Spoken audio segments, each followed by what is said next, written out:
Welcome home to USA Global TV and Radio, a place where dreams take flight, with authentic storytelling, diverse perspectives and meaningful conversations, where global stories unite and bridges are built beyond all borders. Discover world-class education, entertainment, hope and inspiration. Together, we're building bridges worldwide. Subscribe to our channel, USA Global TV. Download our app, USA Global TV. Be our guest or join our team. Visit usaglobaltv.com. Thanks to our founder and executive producer, Dr. Jacalyn Kerbeck. Music score by Yeffy Tang from Cloud Road Music. Voiceover artist Mike Porter. Creative direction by Paul Garcia. USA Global TV and Radio. Your home for global connection. All rights reserved. This video and its contents are the exclusive property of USA Global TV and Radio. Unauthorized use, duplication or redistribution in any form is strictly prohibited. Red Laughlin here. We're on the Wise Ones on the USA Global TV and Radio Network. And my guest today is Sean Snyder, and she'll be joining us in just a moment. When I'm not hosting TV shows, which is every Thursday, I do 3 back-to-back-to-back. And what I do primarily is I'm a researcher. I research the human body at the cellular level, chemically speaking. I look for cause and effect relationships. Treat a cause, fix a problem. Treat symptoms, and you'll always be treating symptoms, and the cause could get worse. I research primarily in the areas of longevity and anti-aging and age-related diseases. I have a new book coming out here in just a couple, 3 months this summer called Aging Sucks, and it's based on the hallmarks of health, the hallmarks of aging, and the patterns, pathways of disease. And I'll be talking about what accelerates, what decelerates the aging process, and what keeps you healthy. Let's see, let's go ahead and start with Sean. Please join me up here on stage. Hi, Red. Howdy. Good to see you again. I see you once or twice a week, it seems like. Yes. Sean and I are on the same, we're on a particular connectors network here in the Houston area. And there's much of different entrepreneurs, but I've been enamored here lately because she's been involved in the tea business for a while. And I said, why don't you join me on stage and we'll talk about your business, see what we can do. So let's start. What's your background before you get involved with tea? My background is I'm a mom and a gardener, and I love playing with different types of herbs and creating different things. Okay, so from the herb background, you got involved with teas. You don't plant your own tea plants. So I only use herbs to make teas, and I do plant and bring in some, but I just, I do a lot of ordering now because I can't create and grow enough on my property. So how long you been owning the tea business? It's a little over a year old. And we just started doing farmers markets in the area because I wanted to see if people were interested in the herbal teas. And there was a great demand for them. And so we decided to start a business with it. Okay, so you're supply and demand. You found a need, a demand, and you're trying to fill that supply. That's a typical business solution. What initial difficulties did you have just trying to figure out, is this going to be something that I can make money at? Well, the very first thing I had to do was learn how to create the teas. What I did is I started growing peppermint, and anyone who knows the peppermint plant knows that it produces a lot in a short amount of time. So I brought it in and I'm like, okay, what do I do with it? And so I just started learning, taking some classes on different things I can do with the herbs to create blended teas, because that's what we sell is blended teas. There's at least 3 different herbs, up to 15 different herbs in each different blend. Okay, and so just learning. So you're blending a tea. What is your base tea? Well, it really depends. The base is usually a peppermint or a lemon balm or a tulsi or something like that, because they really go well with the other herbs or fruits. This time of year, we're starting our fruit herbal teas, strawberry hibiscus and peach mango, things like that. So, okay. What I meant to say, do you use a white tea, a green tea, a black tea as your base? No, sir. No, all we use is herbs. We don't Oh, use any of the tea plant. okay. So it's a tea because it's brewed and steeped as if it were tea, but it's really peppermint and a combination of things. Right. Now, if we were over in Europe or something like that, they call it tisane over there because it's just made of herbs. But we over here in the United States, if you brew it, steep it, then it's called a tea. If you, I tried to educate people about the word tisane, and it just created a roadblock. So we just called it tea, and that makes everybody happy. We use herbal teas. Interesting. I've seen the word Taizan in fact, right here, I have 6 different teas in there, but my teas are tea, not Right. necessarily a herb. And you've educated me because I was under the misimpression. We talk about it every week when we're on our networking events, and I'm thinking, okay, tea, tea, tea. Okay, I'm thinking tea, and she's thinking Taizan. Okay, so now we're aligned. Now we're on railroad track. Okay. Thanks. That clarifies a lot of things because now I'm thinking, okay, why are you doing that? Okay. So now it makes all the sense in the world. Okay, good. Okay. So my teas are tea. I use white, Yes. black, green, oolong, pochong, pu'er, and gynostema.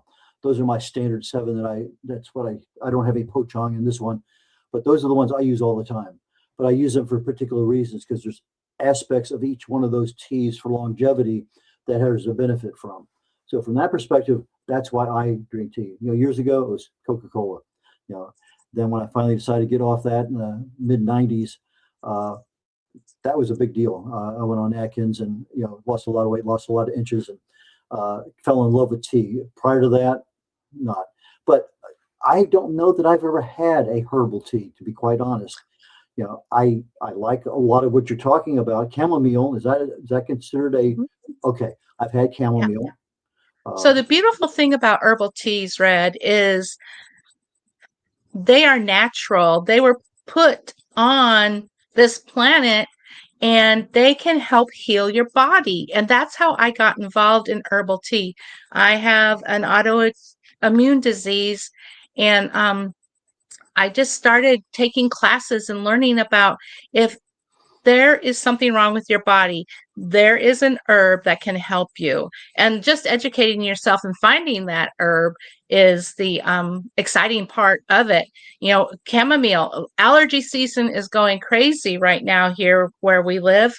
And chamomile tea is a beautiful tea to help reduce the reactions that your body has.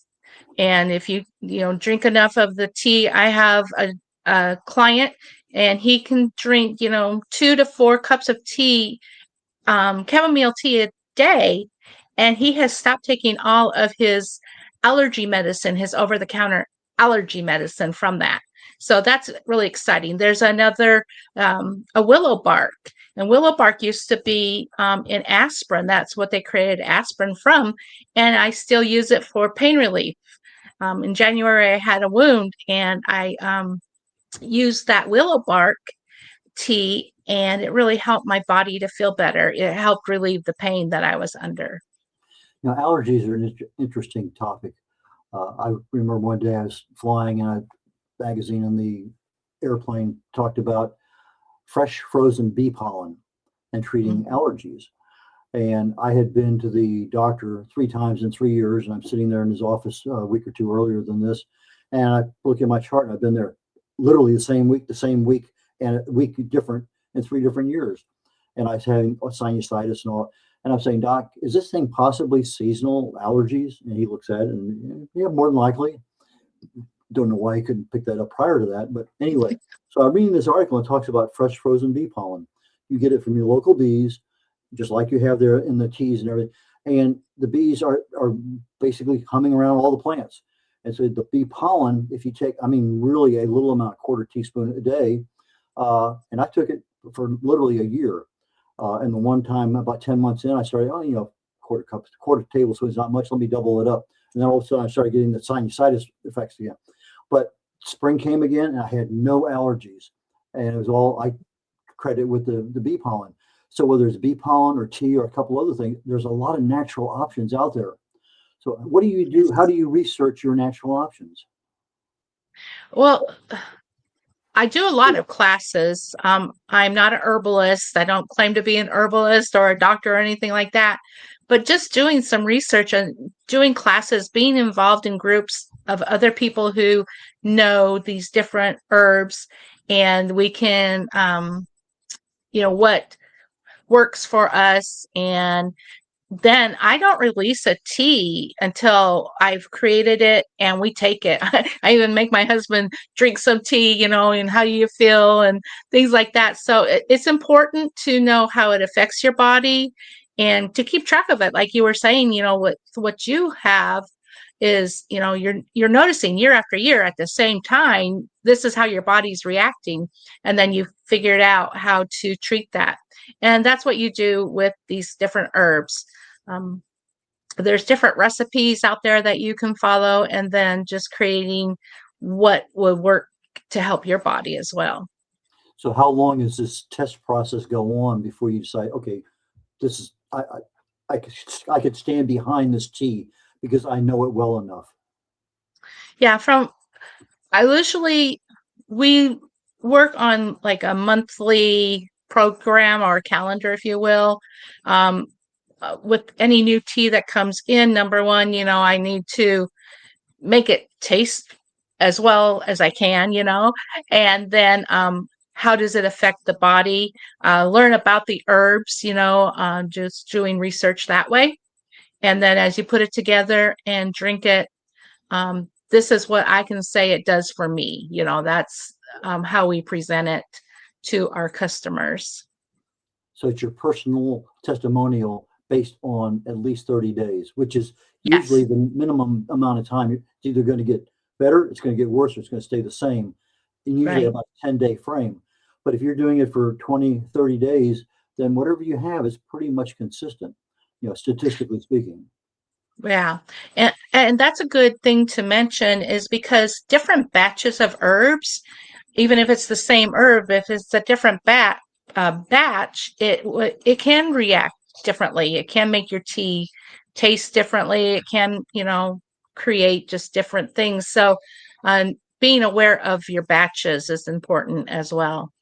Okay, let's talk about a mint, just to pick a particular Okay. one. Okay, so you go out and you harvest mint, Hmm. and so you have a couple acres of land or whatever out there that you're growing your own mint. Hmm. So you're constantly replenishing that supply or planting them so that they're all maturing down the road. So you have a constant supply. Is that a fair assessment? Yes. Okay. So now you have this row or this section of mint that's ready to go into your process. So tell us about what do? You go out there, you've been watering, you've been giving all these plants the love that they can have. Now it's time to rip them out of the ground. What do you tell us what happens? We go out there and we just trim the plant down so there's at least an inch or two still standing because I want it to come back. I don't want to rip it out, but so we trim it down, we bring it in, we wash it, several different washings, and then we lay it out. Some is dried in a dehydrator, and others, is just air dried. And so after it becomes dried, then I put it in some bottles and wait for whatever tea I'm going to make, wait for that to happen. Okay, so you remove these stems and things like that. We have just the basic leaves. Is that right? Yes. Hmm. Okay. So I have the leaves. They've been dehydrated, and when you add water to them, they become a tea. Right. So now what we just talked about, if it's just plain peppermint, you can make a peppermint tea from that. I don't like to do that because I like to bring other herbs in. Um, it's what we call a tea triangle, kind of comes like this. And so if you think of the bottom, that's the base. And so for this tea, it would be peppermint. And then we're going to make a tea called Calm and Refresh. So my middle section of the triangle it's going to have some lemon balm in it. That's going to create the relaxing part of the tea. The peppermint is kind of it's works with headaches and things like that. And then the very tip of the triangle, I put Tulsi in. So there's my tea triangle. I've got 3 different herbs to create a blend. The bottom is the peppermint, the middle is the lemon balm, and the very top is the Tulsi. Bring that in and combined it together. And that has created my peppermint calm and refresh tea. Okay, so through your research, you figured out you need this amount of lemon balm, this amount of Tulsi, this amount of peppermint. And so Right. you experiment. Is this by weight? Is that what that is by? Amount. Okay. So like a cup of Yeah, this. it's really hard. So it's more of Some a volume issue than it is a weight issue. Right, correct. Okay. So now you're not necessarily experimenting around, but you're networking with other people and going to classes. So you know that, well, if I add chamomile to this, it's going to help this particular aspect of the body. And so now, Right. so how do you find your clients that want this particular calm and relaxation tea? So it's just where we go.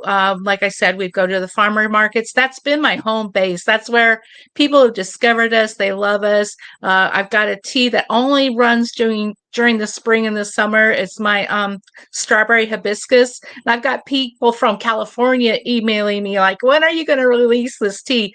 So it's just running into people and explaining the benefits of the tea. I have a website, simplyherbaltea.com, and you can go on there and see over 20 different teas that we carry. And, that's how we run into people is just, I can talk about tea with anybody. Okay, so you have the land out there, you have different rows with different things growing on them. So you're subject to the weather. And so when we're in a drought situation like we've been here in the Houston area for a while, you are required to go out and take care of your plants, give them love. So what happens when the freezes and we don't have too many hailstones around here, but we do have some nasty weather periodically. How do you how do you survive that kind of situation? So we do, pull the crop, at the end of the year. Number one, in Texas, the heat kills off more than the cold for us. And I can't produce all of the herbs myself, so I will order them. There's a lot of great farms, organic farms down in the Southwest, and up in Utah are a couple of the United States farms that I use for the different herbs that I can't produce.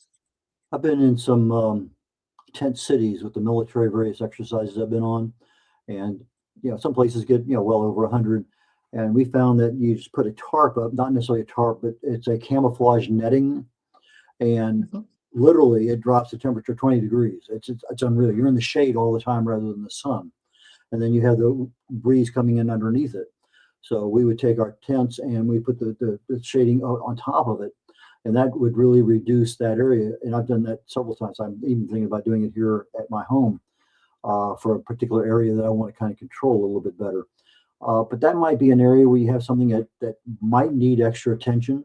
I'm not sure whether you can get a military excess kind of thing online or whatever. But if that might be an option just to think about. Right. Well, we do strategically put different types of tarps over. I don't have a greenhouse, but I have like a 3-season little coop area, and stick the plants in there that are really suffering from the heat, cucumbers, things like that. But the herbs are kind of, they're tough, they can take all kinds of weather. Well, we're getting ready to go to commercial break here in just a brief moment. When we come back, I want to talk about how do you control the pests, because they're going to be out there, and I think that's something you probably mastered already. So let's go to commercial break. We'll be back in a minute or so, and we'll continue down this road. Get ready to wear the brand that's changing the world of media. Introducing the official USA Global TV and Radio online store. From our TV show hosts to our incredible global guests, you asked, we delivered. Rep your appearance with pride. Whether you've been on air, hosted a show, or tuned in, we have something just for you. Visit us at usaglobaltvradioshoп.myspreadshop.com and start shopping today. Check back frequently. We're dropping fresh new designs all the time. Showcase your role in our global community. These designs celebrate your voice, your story, your presence. It's more than just merchandise. It's a movement of hope, inspiration, education, and elevated listening. Head to usaglobaltvradioshoп.myspreadshop.com. Your spotlight awaits. USA Global TV and Radio. Elevate your style. Elevate the world. Howdy, all. Red O'Loughlin here. We're on the Wise Ones on the USA Global TV and Radio Network. My guest today is Shawn Snyder.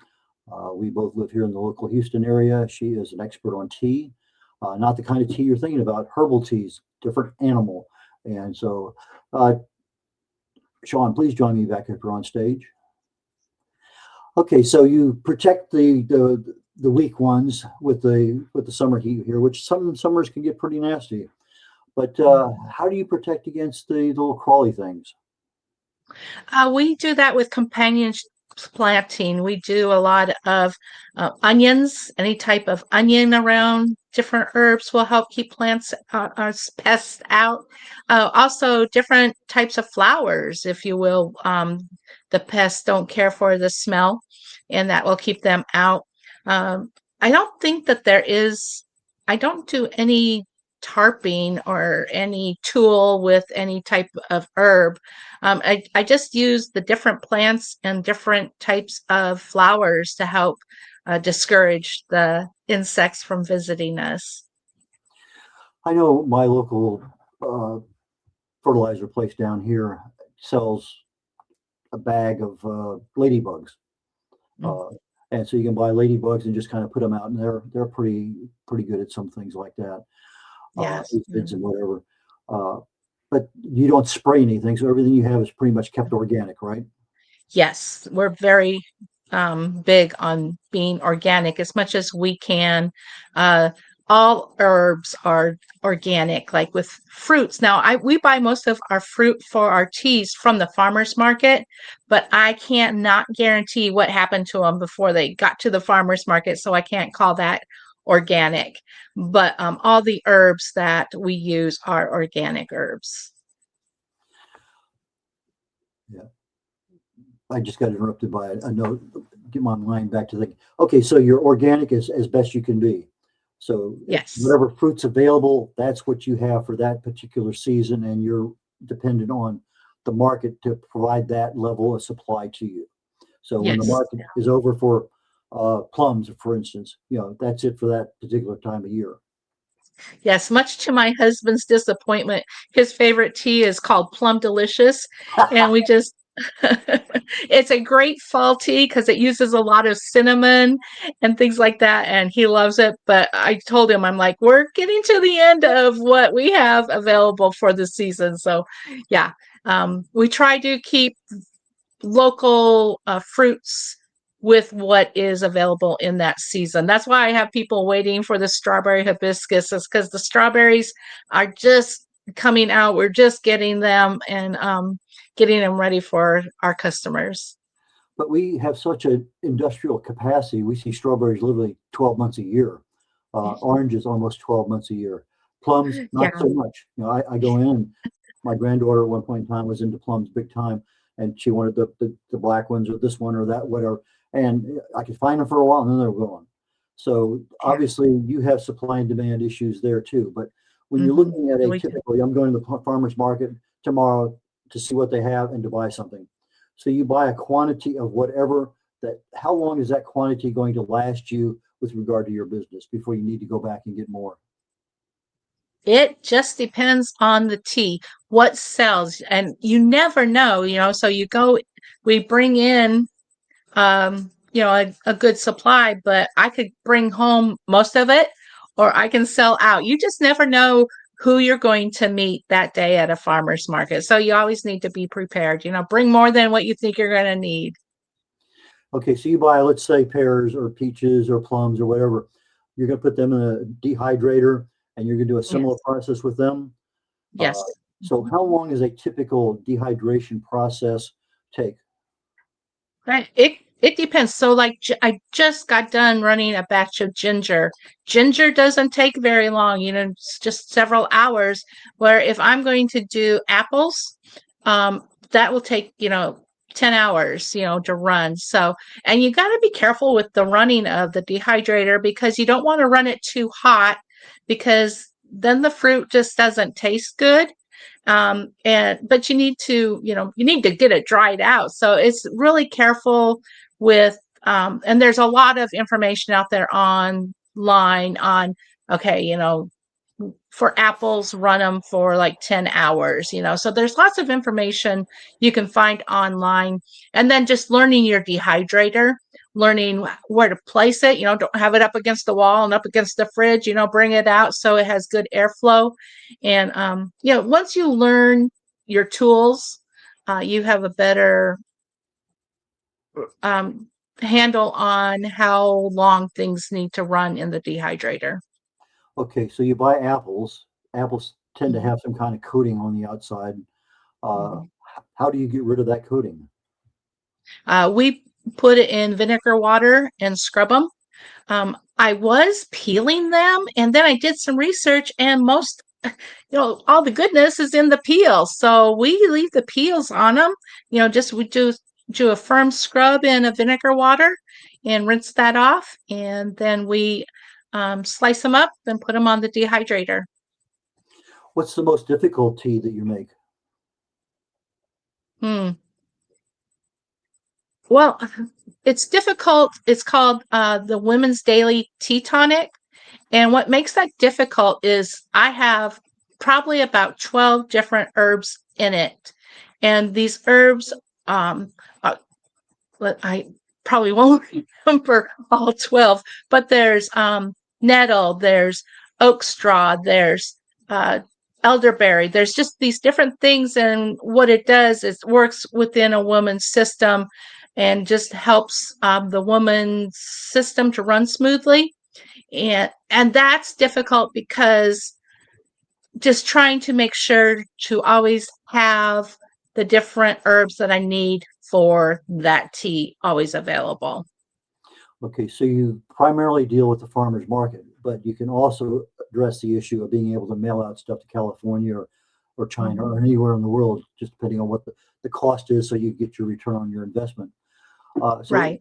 I know we're talking about your packaging. You've done some experiments with that. Let's talk about packaging. How do you get involved with what kind of package do I really need to show who I own this product and it represents me?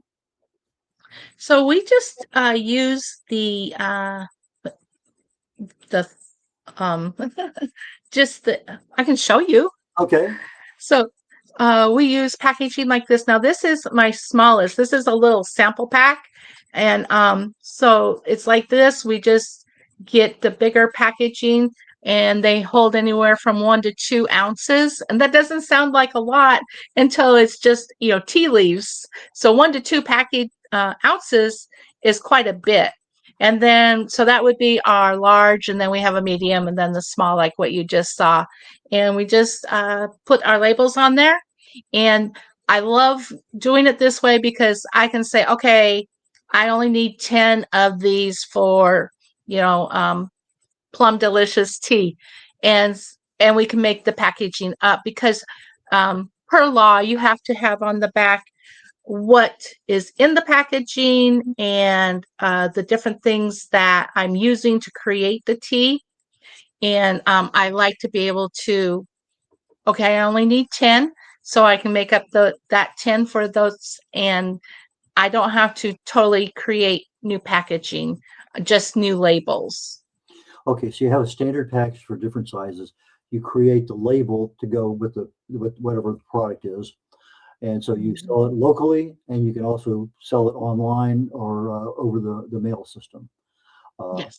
What lessons learned have you since you started packaging that says, I'll never do that again? I was using plastic because of cost, and my customers rebelled, because they want to have they don't want plastics in their diet. They don't want plastics touching their food, their tea, and I was zeroing in on the wrong thing, and I needed to listen to my customers. And that was a lesson that I learned, is that I am dealing with people that are uh, concerned about their health, and they don't want things like plastic involved. So that was probably the biggest thing I learned. Yeah, it's interesting. Microplastics is an issue, and every day I don't have a bottle of water here, but bottled water you think is pretty safe because it's been distilled and filtered and everything. But the microplastics in there from the plastic itself is horrendous. Yeah. Quite a few months ago, I bought a couple filters that filter out microplastics. So I have a transition once I did some study on it. And says, I don't know that I want that. And so what you've done is you've listened to your customers, which is great. That's a good business owner's decision, and you've come up with a solution for that. What is your plan for expansion? Do you have one? Yeah, we have a subscription where people can come in and sign up for our subscription. It's called our Tea Teasers monthly box. And what they get is 3 of these little teas, different teas every month, come into their home, and we create the different information so they can learn about the tea, how to take the tea, what's in the tea. And then we also have a tracker. You and I talked earlier about what is going on in our bodies, paying attention. And this tracker is great because you can write down, okay, well, I took this tea at this time and I feel this way, and in an hour I felt this way. So just paying attention to what's going on in your body from the tea. And then if we have a little bit of fun there with the sticker, and you're also going to get the newest updates on any type of classes or anything that we provide. So that is how we're growing, is with our subscription. Okay. So I have this little tea thing, 1 or 2 ounces. I rip the top off. I just take a pinch and put it into hot water, or is there a certain amount, tablespoon, or what? So we sell loose leaf tea. So you're going to need some sort of an infuser or a press or a tea bag. And if you only want to make 1 cup, you'll need 1 to 2 teaspoons of herbs of the tea blend in there. And that makes, for the most part, a great cup of tea. It depends on what tea you have. Now, if you're just dealing with leaves, you can probably only steep it in, warm water for a minute or 2. But if you have a tea, we have a tea called dandelion, and that's a root. And so if you want to do that tea, you're going to want to steep it for 10, 15 minutes so the water can go in, absorb everything that the root has, and brings it back down into your cup. So you get the benefit of that root for your tea. So it just depends on what you're drinking, on how long to let it steep. I use 6 or 7 different teas all the time, and I heat my water up to 180 degrees, and I put in there generally 10 minutes, no less than 8, but at least 10.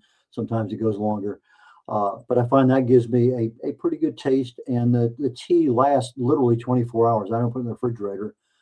Maybe at night I might put a couple ice cubes in there just to bring it down a little bit so it lasts through the night.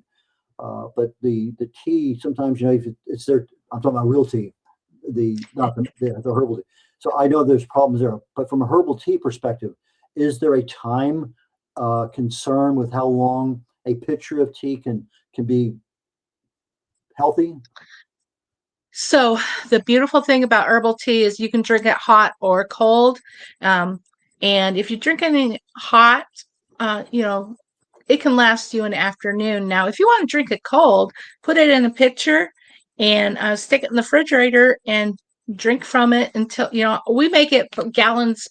I've got 2 gallons sitting in the fridge in the kitchen, and, we can go through it in a week. It would be a normal, you couldn't stay for a month because it would go probably bad. You would probably see some mold along the edges or something like that.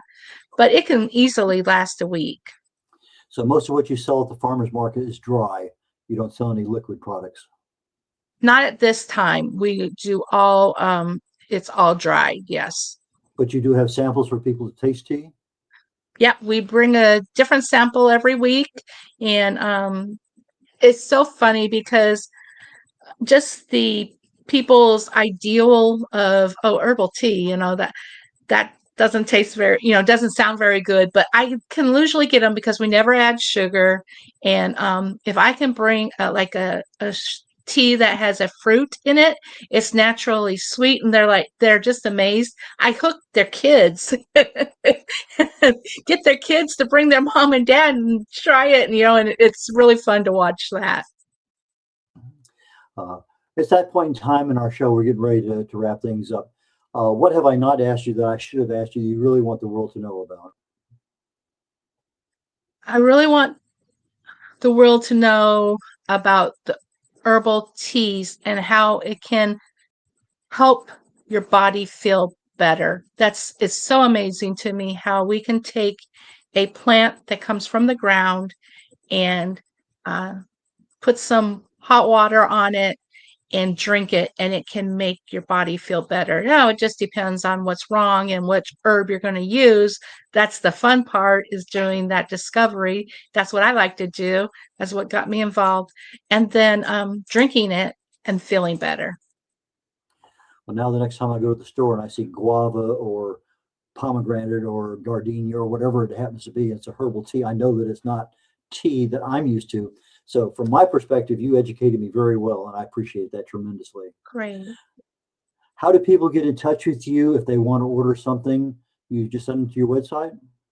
Yeah, it's simplyherbaltea.com. And you can find our shop there. You can find a host of different things. You can find the subscription box there. It's called Tea Teasers Monthly Club.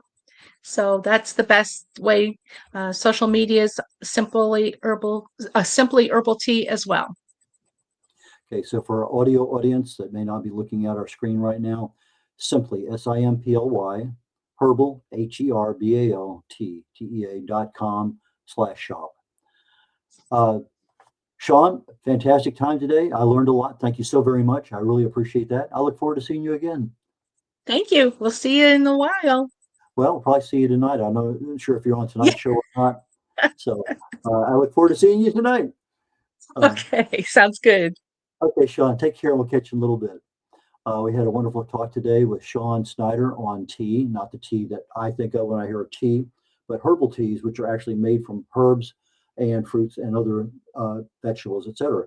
So they actually take not the tea like green, black, or white tea that my mind constantly thinks about, but actual herbs, peppermint, spearmint, licorice, whatever it may happen to be. And you get the actual leaves or the essence of those particular plants. So from that perspective, I thought it was educational for me, especially because it's one of those things I love to learn about health and aspects of the body. Next year, in literally about less than a minute, I'm going to be on a show called Talking Heads. Today's talk is following along the same lines of diet and stress and exercise and sleep and how it affects our health and our aging. But today I'm looking primarily at consistency.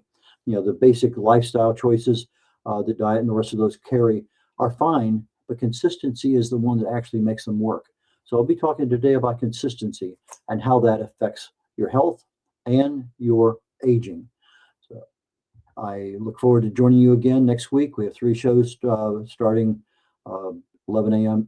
Central Time, noon, and 1 o'clock Central. So take care of you all, and we'll catch you next week. Bye now. In a noisy world, true connection begins with listening. Elevated listening transforms every conversation in just 5 simple steps. Pause and breathe. Set your intention. Listen with curiosity. Reflect back. Agree on one next step. Join the Listening Mentor on Let's Finally Talk with Dr. Jacalyn Kerbeck, the Listening Mentor, where we help you find inner peace, one conversation at a time. Streaming every day, Let's Finally Talk TV show with Dr. Jacalyn Kerbeck, only here on USA, Global TV and Radio. Subscribe to our YouTube channels to watch and engage with all our content.